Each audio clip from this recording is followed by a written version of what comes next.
lesson number 3. Today we're going to be talking about chords, things called triads, which are actually just 3-note chords. And I'm going to show you how to also play another scale. It's going to be a D major this time. And yeah, we'll use some D major chords. I'll show you how to do broken and solid, and that's what we're going to do for the lesson. Okay, so let's... Alright, so here we are at the piano again. Now, in the last lesson I showed you the G major scale and I showed you tones and semitones. So in this lesson I'm going to show you something called chords. And you've heard them a lot in piano before, or music hopefully. If you haven't, that's fine. A chord is basically a group of notes that sounds good together. Sort of like a scale is a group of notes played in order that sound good together. A chord is actually a group of notes in that scale that sound good together. So an example would be, say we have the C major scale. We're going to use the first note, the third note, and the fifth note of that scale. And that'll produce our tonic chord. So, as you notice, it's basically starting on the tonic. Ooh. Isn't that rocket science? So if you remember from the previous lesson, the tonic is the first note of the scale.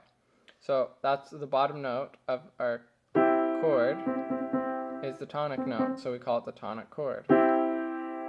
Now this chord is the strongest out of all of them, and it's one of the only chords that you would use if you're playing a piece, right? So you're just messing around the piano and then you just want to end the piece. So you'd hit the tonic chord of whatever key you're in. And don't worry, you're probably thinking, oh, well, I'll never get to that point. But trust me, probably within a month, maybe 2 months from now of solid practice, I'm thinking about an hour a day if you can muster. But you know what? Even 15 minutes a day is better than an hour every 3 days. Okay? 15 minutes a day steadily is better than an hour every 3 days, even though you'd be getting more practice time that way, because it's more important for you to do it every single day. Okay? Alright, so the chords, you will get to this point, and I just want to introduce this to you so it's not something brand new. And this is kind of fun too, when you can start doing chords. So, a C major chord starts on C, and it goes to E. Now if you notice, all I'm doing is I'm just skipping a note. Yeah, and the reason I called it C major instead of a tonic is that's another name for it. Because look, it's on C, so it's C major chord. Now, the other main chord of C major is called the dominant. Now I didn't tell you this in the last lesson, but the fifth note of the scale, 1, 2, 3, 4, 5, that one is called the dominant. And it's the second strongest note in the scale, and it pulls you back to the tonic. So whenever you want to end a piece, you can just be doing, then you can hit a tonic chord, and then you can just hit, or sorry, that was a dominant, and then dominant to a tonic. Now notice how that sounded kind of leaping. So what we're actually going to do is we're going to play a tonic chord, but we're going to move the G down here and keep the C and the E here. Now that sounds good. That's called an inversion. So, you're like, oh man, Andrew, you're just going so fast now. All these inversions and whatnot and flipping it around. Don't worry, now I'm going to explain it. So, an inversion is actually quite simple. All it is like, say you have building blocks, right? Have you guys ever played Jenga? It's like you take one block and then you put it on top. So what you're going to do, say these are 3 blocks, and we want to do an inversion like this. We're going to take this note, and we're going to move it over here. So it goes, whee, boom. And now we're just going to play those notes. By the way, I'm only using these so you can see what notes I'm pressing down. Technically, you should be using your thumb, your second, and your fifth. But the rule with fingering is you just use whatever comes naturally or feels the best. So experiment a little bit. But generally, for most normal hands, unless you've got really small hands or really big hands, you want to be using the standard and fingering because it has proven to be the best. So, your thumb, your second, and your fifth. Now the reason we do that is because it's a very natural stretch. If we use our third here, it feels a little awkward. Okay, whereas 1, 3, 5, that's just one key per note, or one finger per key. Anyway, okay, so an inversion is just moving the note on top of each other. So there's actually names for inversions. So the first inversion, or this, is actually called the root, because it's like where you're staying. Then it goes to the first inversion, and then the second inversion, and then back to root. So you can use chords like C major, but you can have them like this in any of those patterns. Cool, huh? So notice how each of them have a different sound. This one sounds very closed and final. This one has sort of a higher opening sound. And this has a really open sound.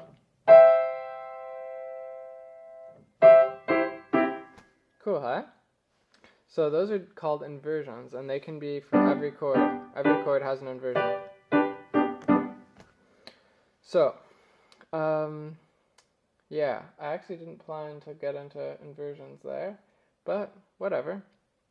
As we go, that's fine. So, I mean, it's important to know what an inversion is. So, inversions are, you'll notice in piano and music, there's a lot of huge words that sound very scary, but they're actually really simple.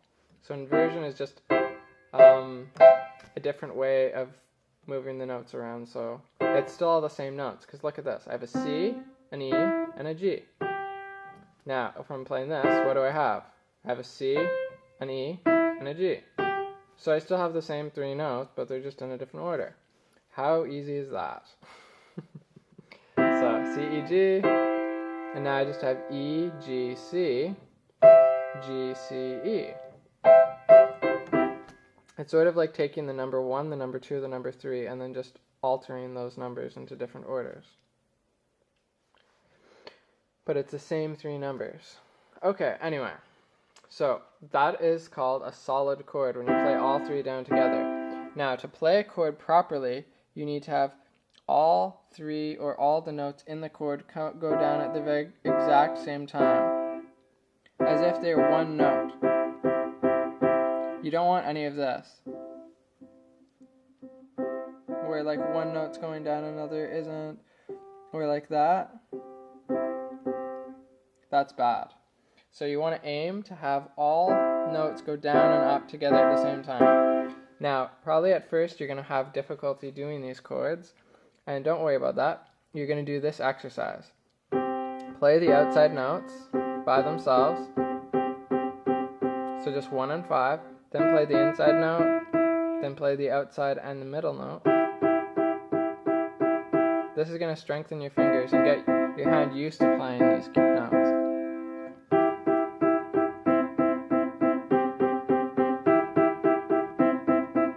After a whole bunch of time doing that, then you'll be ready to do this. And it'll take a while before you get a sound where you're actually happy with the sound.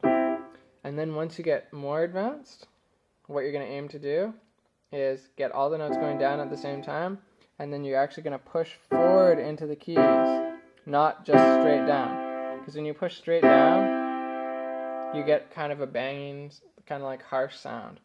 Whereas if you get push forward, it rounds out the sound and you get a nicer sound.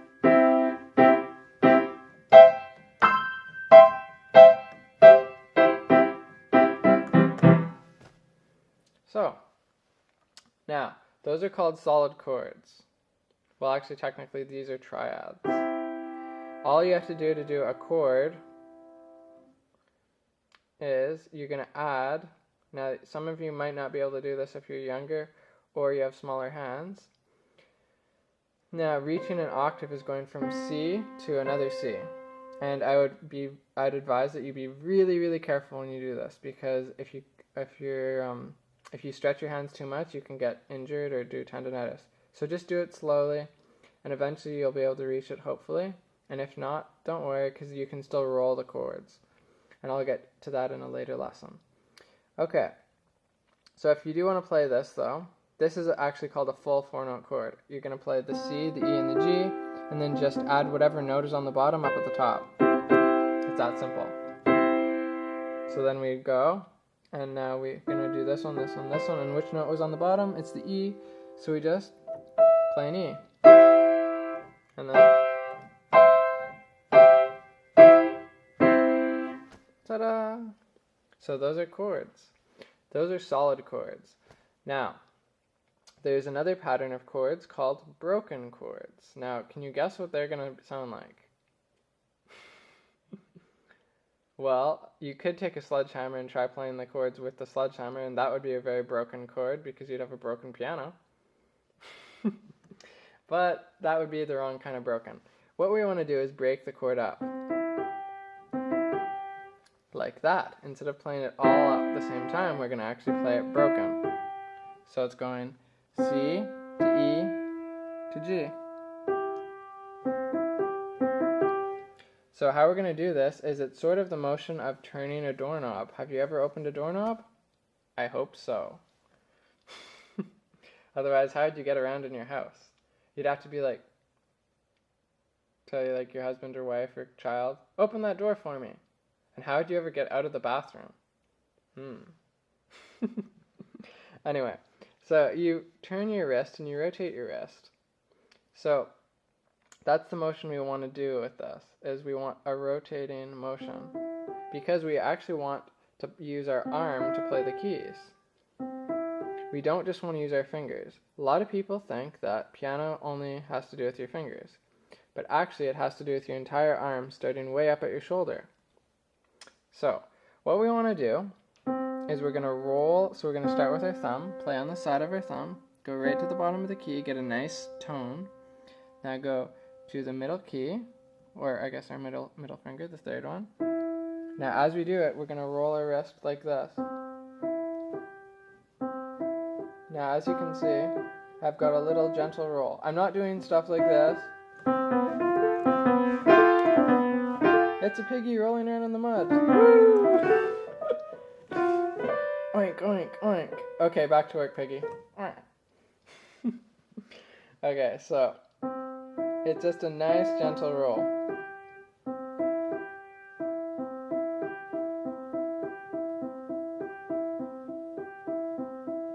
We want to use our we want to relax our hand and keep our muscles relaxed. Versus this. Now, which do you think sounds more easy on the ears?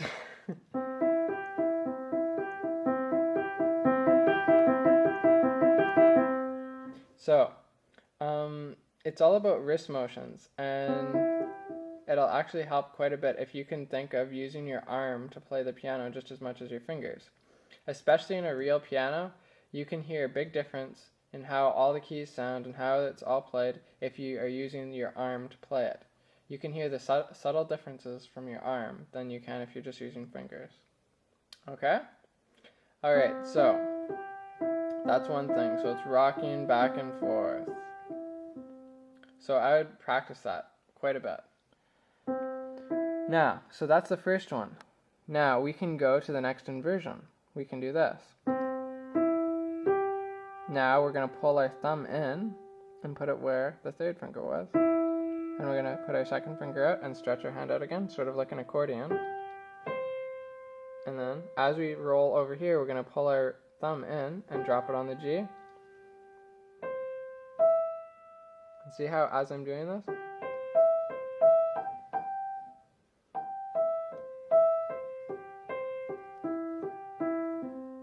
so it's a lot of rocking back and forth into those keys.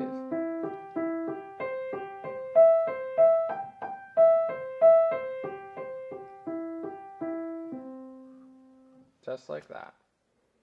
And I know it's not going to be just that easy when you first start, because trust me, I've been doing piano since I was 5 years old. I've been taking lessons since I was 5. And it doesn't just happen overnight. Sometimes there's a couple rough days and there might be some tears one day, and you just gotta stick through it, and trust me, it'll all work out in the end. Okay, anyway, so that is triads, so that is broken and solid. You can do that with the left hand as well, okay? Alright, and so my whole point was that you can use a dominant chord, because we can use this in G. Now, do you know what the beauty of all this is? If you know the C position, see how it's white, white, white? If you go to G, to your hand, it feels exactly the same thing. So all you have to do is tell your brain this is the exact same motion, and you can do it in any of these white keys pretty much. Because you can go, or you can go. Now, if you notice, that has a different sound. That has a minor sound. But I'm not going to get into majors and minors yet. I'm only covering majors right now. But the important thing is that you can play any of these basic chords. And you can do a lot with them, actually. Alright, so that is chords. Now let's move on to the D major scale. Okay, so the D major scale starts on D. Ooh, big surprise, huh? And it goes up to D. Now, we're going to follow the same pattern of the tones and semitones. This is sort of a review to see if you guys remember. So follow along with me. So we need a tone, another tone. So that is a tone, is it not? Because there's something in the middle there. So we're skipping a link, skipping a link. Now we don't want to skip a link because we need a semitone. So that's a semitone. Now we need another whole tone, and another whole tone, and another whole tone, and a semitone. So we have an F sharp and a C sharp in this scale. Two sharps. So just remember F and C. So now, in your mind, before you play this, I want you to depress all these keys in your head, as if all of them are down, or like color them with a blue highlighter in your brain. And then when your hand goes over it, play those notes as if those are the only notes that exist on the piano. Because if there's no other notes, how are you going to hit any other note but the right notes? Just like that.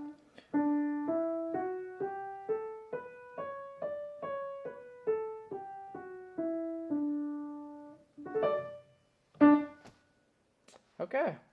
So the D major scale has an F sharp and a C sharp, and if you remember, a sharp goes up a semitone and a flat goes down. Now, to add a little bit more to the sharps and flats that we did last time, here's another helpful tip. Well, sort of more advanced. Now, say we have the F sharp, that's one semitone up. Now, where would an F flat be? It's the E. See? On the F, it goes one semitone down to the E. So this E is actually called an F flat. If you were playing an F flat, that would actually be an F flat and an E at the same time.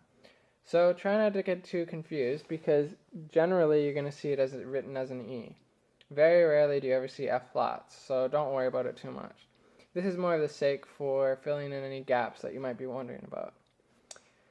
Okay, so now, the same way, if this is an F flat, if you're going down, what if you're going up? So an E sharp. That's right, this is an E sharp. So what would this key be other than a C? It could also be a B sharp. And this B here could also be a C flat. Interesting, huh? So this is a C sharp, C flat. Now there's one last thing. There's sharps, flats, and then there's something called a natural. Oh no. Well, I wouldn't worry about this too much, because this is actually the easiest one of them all. And if you follow along with the sharps and flats so far, you're going to find this one even easier. So when you hear a natural, all that does is it brings it back to whatever key that it's natural to. So here's an example. If you have a D natural, guess what note you play? A D. And an F natural is an F. And an E natural is an E. And an A natural is an A. It's always going to be whatever it's called. Okay? So anything. The only reason we have naturals is to cancel it. So say we have a D sharp, and then the next note we want to play they don't want a D sharp, say they are doing this, right, in the music. And so they've written an E, then they've written an E flat, an E, and then say D sharp. So to take that sharp away, because right now it's being directed to this key, they need to write a D natural, and then I'll pull it back to the D, like that. So the D natural brings it back to whatever key, or the natural brings it back to the key. And that's what that's all about. Right. So thanks for watching piano lesson number 3. I hope you found it helpful. And I look forward to seeing you guys in my next video. Well, I guess I won't be seeing you, you'll just be seeing me. So yeah, hopefully I'm helping you and that you're learning something from these videos. The next lessons are going to focus a little bit on rhythm and time. So we get to know how to play, well, we're going to first learn how to clap notes so that we can eventually put that to playing on the piano. So next lesson will be on note values and stuff like that. And then after that we'll go into probably sheet music or something like that. Okay, so happy practicing, hope everything's coming along very good, and take care. See ya. Bye.